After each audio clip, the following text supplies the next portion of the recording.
Ray. What do you want to do tonight? Same thing we do every night, Pinky. Try to take over the world. I tell you this.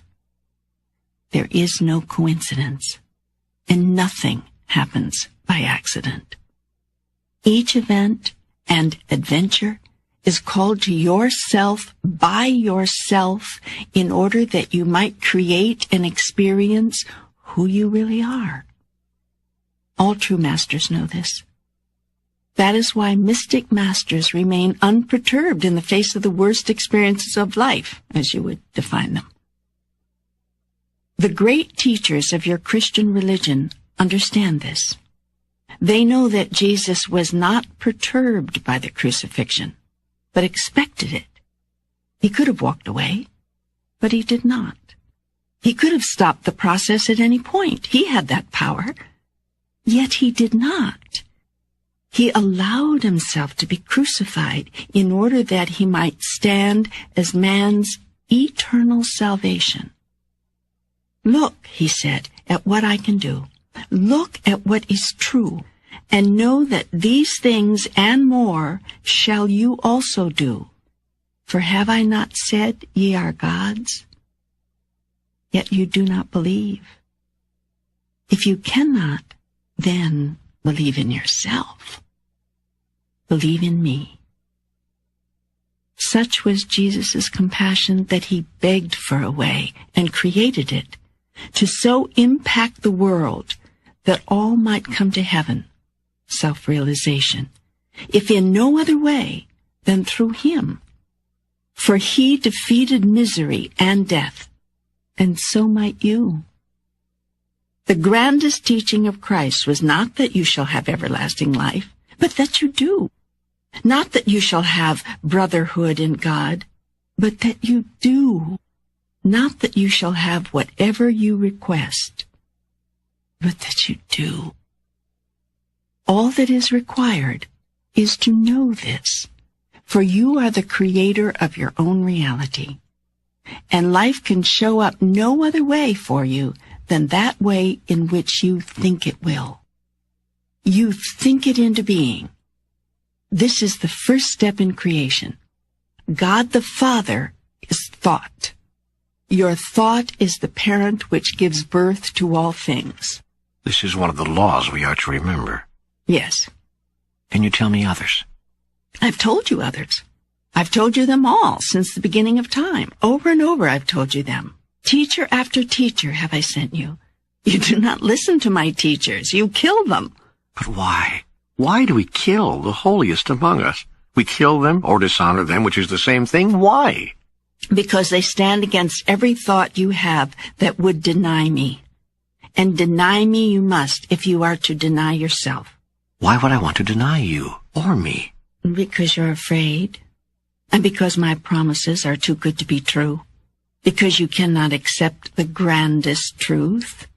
And so you must reduce yourself to a spirituality which teaches fear and dependence and intolerance rather than love and power and acceptance. You're filled with fear, and your biggest fear is that my biggest promise might be life's biggest lie. And so you create the biggest fantasy you can to defend yourself against this.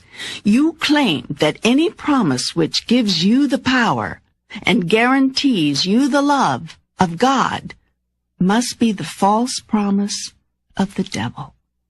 God would never make such a promise, you tell yourself. Only the devil would, to tempt you into denying God's true identity as the fearsome, judgmental, jealous, vengeful, and punishing entity of entities. Even though this description better fits the definition of a devil, if there were one. You have assigned devilish characteristics to God in order to convince yourself not to accept the godlike promises of your Creator, or the godlike qualities of the self.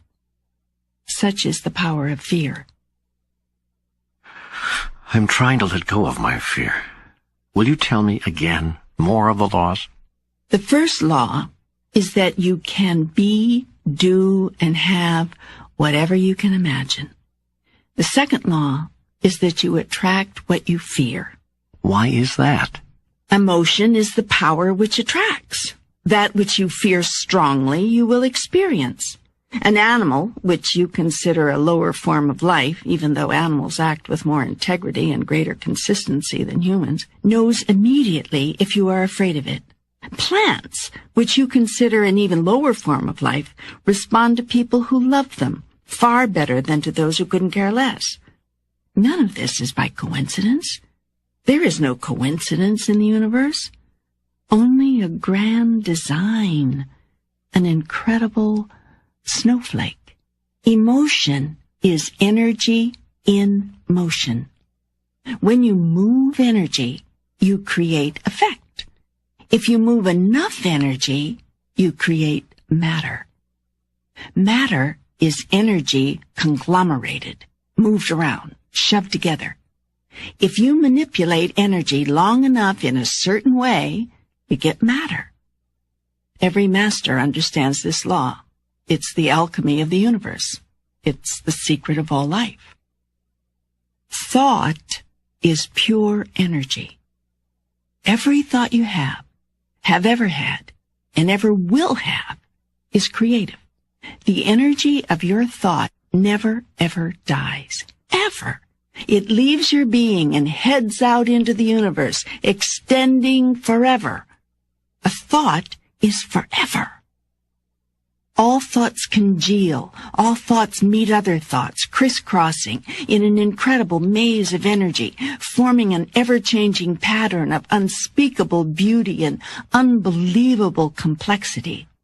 Like energy attracts like energy, forming, to use simple words, clumps of energy of like kind. When enough similar clumps crisscross each other, run into each other, they stick to each other. To use another simple term, it takes an incomprehensibly huge amount of similar energy sticking together thusly to form matter. But matter will form out of pure energy. In fact, that is the only way it can form. Once energy becomes matter, it remains matter for a very long time, unless its construction is disrupted by an opposing or dissimilar form of energy. This dissimilar energy, acting upon matter, actually dismembers the matter, releasing the raw energy of which it was composed. This is, in elementary terms, the theory behind your atomic bomb. Einstein came closer than any other human being, before or since, to discovering, explaining, and functionalizing the creative secret of the universe. You should now better understand how people of like mind can work together to create a favored reality.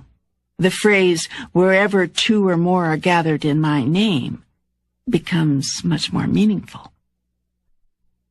Of course, when entire societies think a certain way, very often astonishing things happen, not all of them necessarily desirable. For instance, a society living in fear very often, actually, inevitably, produces in form that which it fears most. Similarly, large communities or congregations often find miracle-producing power in combined thinking, or what some people call common prayer. And it must be made clear that even individuals, if their thought, prayer, hope, wish, dream, fear, is amazingly strong, can, in and of themselves, produce such results. Jesus did this regularly. He understood how to manipulate energy and matter, how to rearrange it, how to redistribute it, how to utterly control it. Many masters have known this. Many know it now. You can know it right now. This is the knowledge of good and evil of which Adam and Eve partook. Until they understood this, there could be no life as you know it. Adam and Eve, the mythical names you have given to represent first man and first woman, were the father and mother of the human experience. What has been described as the fall of Adam was actually his upliftment, the greatest single event in the history of humankind. For without it, the world of relativity would not exist. The act of Adam and Eve was not original sin, but in truth, first blessing. You should thank them from the bottom of your hearts, for in being the first to make a wrong choice, Adam and Eve produced the possibility of making any choice at all. In your mythology, you have made Eve the bad one, the temptress who ate of the fruit of the knowledge of good and evil, and coyly invited Adam to join her.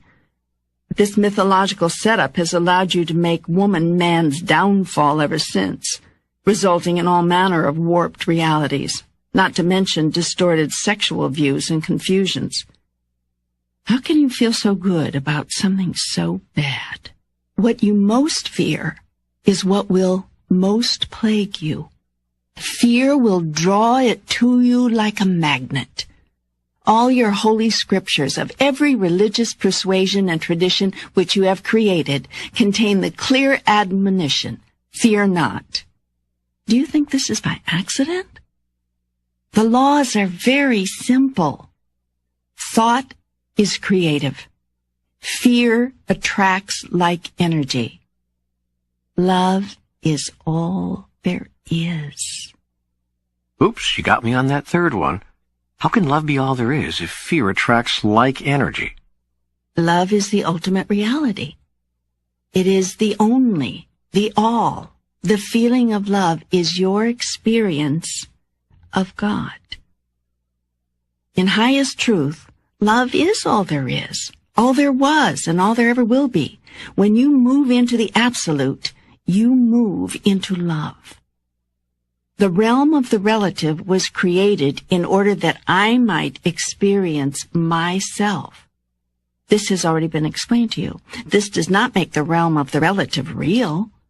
It is a created reality you and I have devised and continue to devise in order that we may know ourselves experientially. Yet the creation can seem very real.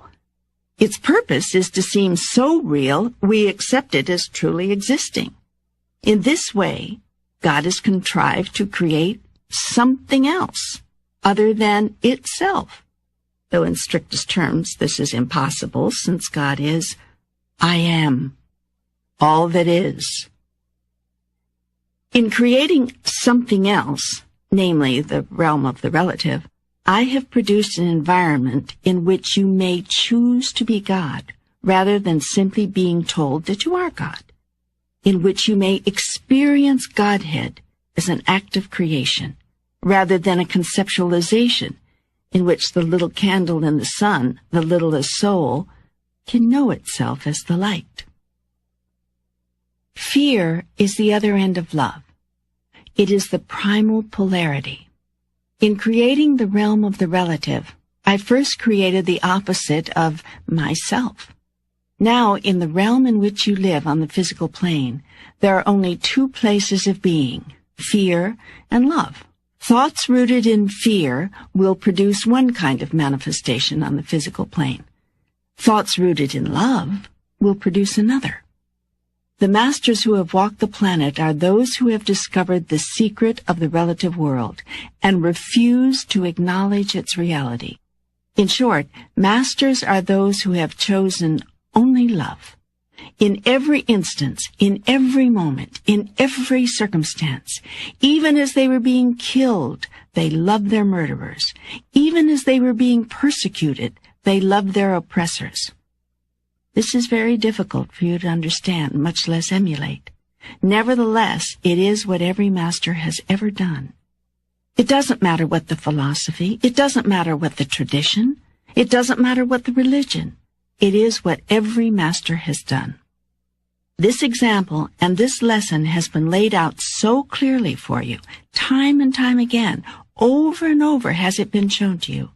Through all the ages and in every place, through all your lifetimes and in every moment, the universe has used every contrivance to place this truth before you, in song and story, in poetry and dance, in words and in motion, in pictures of motion, which you call motion pictures, and in collections of words, which you call books. From the highest mountain it has been shouted, In the lowest place, its whisper has been heard. Through the corridors of all human experience has this truth been echoed. Love is the answer. Yet you have not listened. Now come you to this conversation, asking God again what God has told you countless times in countless ways. Yet I will tell you again, here. Will you listen now? Will you truly hear? What do you think brought you to this? How does it come to pass that you are listening to this? Do you think I know not what I am doing?